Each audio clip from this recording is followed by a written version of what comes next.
আজকে কিন্তু মা দুপুরের জন্য বানিয়েছিল খুবই সিম্পল একটা রেসিপি, আর সেটা হলো পাবদা মাছের ঝোল। এটা খেতে কিন্তু দুর্দান্ত হয়ে থাকে। তার জন্য প্রথমেই কিন্তু মা এখানে বড় সাইজের পাবদা মাছ নিয়ে নিয়েছে, তার ভিতর দিয়ে দিয়েছে হলুদ আর লবণ দিয়ে এটা ভালো করে মেখে নিয়েছে। এখানে রান্নার মশলা হিসেবে নিয়েছে কাঁচামরিচ, শুকনো মরিচ, ধনিয়া আর কালো জিরা। এটা একটু বেটে নেওয়ার পর তার ভিতর কিন্তু মা দিয়ে দিয়েছে কিছু ধনিয়া পাতা দিয়ে এখন কিন্তু মশলাটা ভালো করে বেটে নিতে হবে। আর মশলাটা কিন্তু অবশ্যই মিহি করে বেটে নিতে হবে। এখানে মশলাটা বাটা হয়ে গেছে। এখন মা এটা একটা প্লেটের ভিতর বা বাটির ভিতর তুলে নেবে। এখানে মা একটা বাটির ভিতর তুলে নেওয়ার পর তার ভিতর দিয়ে দেবে হচ্ছে হলুদের গুঁড়া, আর হচ্ছে একবারে স্বাদ মতো লবণটা দিয়ে দেবে। লবণটা দিয়ে দেওয়ার পর কিন্তু তারপর মা মশলাটা রেখে দেবে এক পাশে। এখানে কিন্তু রান্নার জন্য মশলা আর মাছ দুটোই রেডি করা হয়ে গেছে। এখন মা একটা কড়াইয়ের ভিতর সাদা তেল গরম করতে বসিয়ে দেবে। তেলটা একটু গরম হয়ে গেলে প্রথমেই মা এখানে আলু কেটে রেখেছিল, সেই আলুগুলো কিন্তু ভাজার জন্য দিয়ে দেবে। আর আলুগুলো দেওয়ার পর তার ভিতর দিয়ে দেবে হচ্ছে অল্প পরিমাণে লবণ আর সামান্য একটু হলুদের গুঁড়ো দিয়ে দেবে। দেওয়ার পর সব কিছু কিন্তু ভালো করে আলুটা ভেজে নিতে হবে। আর আলুটা কিন্তু খুব ভালো করেই ভেজে নিতে হবে, যাতে করে একদম নরম হয়ে আসে। তা নাহলে কিন্তু ঝোলে দিলে একদমই ভালো লাগবে না।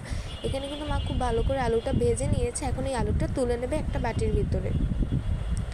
আলুটা তুলে নেওয়ার পর ওই তেলের ভিতরেই মা দিয়ে দেবে হচ্ছে মাছ ভাজার জন্য। আর মাছগুলো কিন্তু খুব সাবধানে দিতে হবে, তা নাহলে কিন্তু তেল ছিটবে। আর পাবদা মাছে কিন্তু সাধারণত গায়ে একটু হলেও তেল ছিটে থাকে।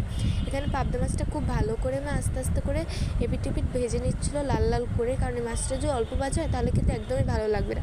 যার কারণে একটু ভালো করেই মা ভেজে নিয়েছিল। এখানে মাছ ভাজা হয়ে গেছে। তারপর কিন্তু মা কড়াইয়ের ভিতর আরেকটু সাদা তেল দিয়ে দিয়েছে। সাদা তেল দিয়ে তার ভিতর মা দিয়ে দিয়েছিল হচ্ছে বড়ি দিয়ে কিন্তু পাবদা মাছ খেতে দুর্দান্ত লাগে। আর আমাদের বাসায় যে কোনো পাতলা মাছের ঝোল রান্না করলে কিন্তু অবশ্যই বড়িটা ব্যবহার করা হয়ে থাকে।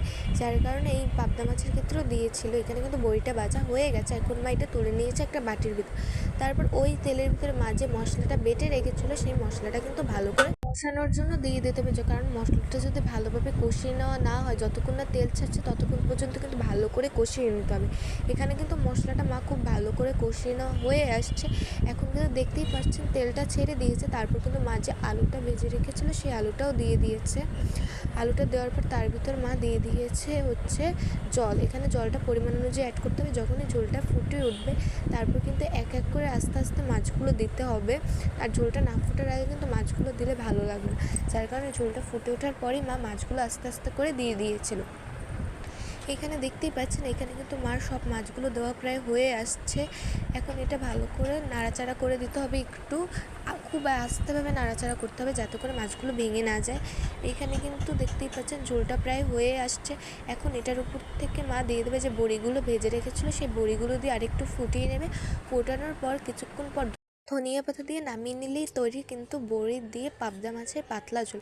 এটা খেতে কিন্তু অসম্ভব ভালো হয়ে থাকে, আর এটা খেতে কিন্তু সবাই কম বেশি পছন্দ করে থাকে। আর এই রেসিপিটি ভালো লাগলে একবার হলেও বাসা বানিয়ে ট্রাই করে দেখবেন। আর রেসিপিটি ভালো লাগলে অবশ্যই কিন্তু লাইক, কমেন্ট, শেয়ার করে পাশে থাকবেন।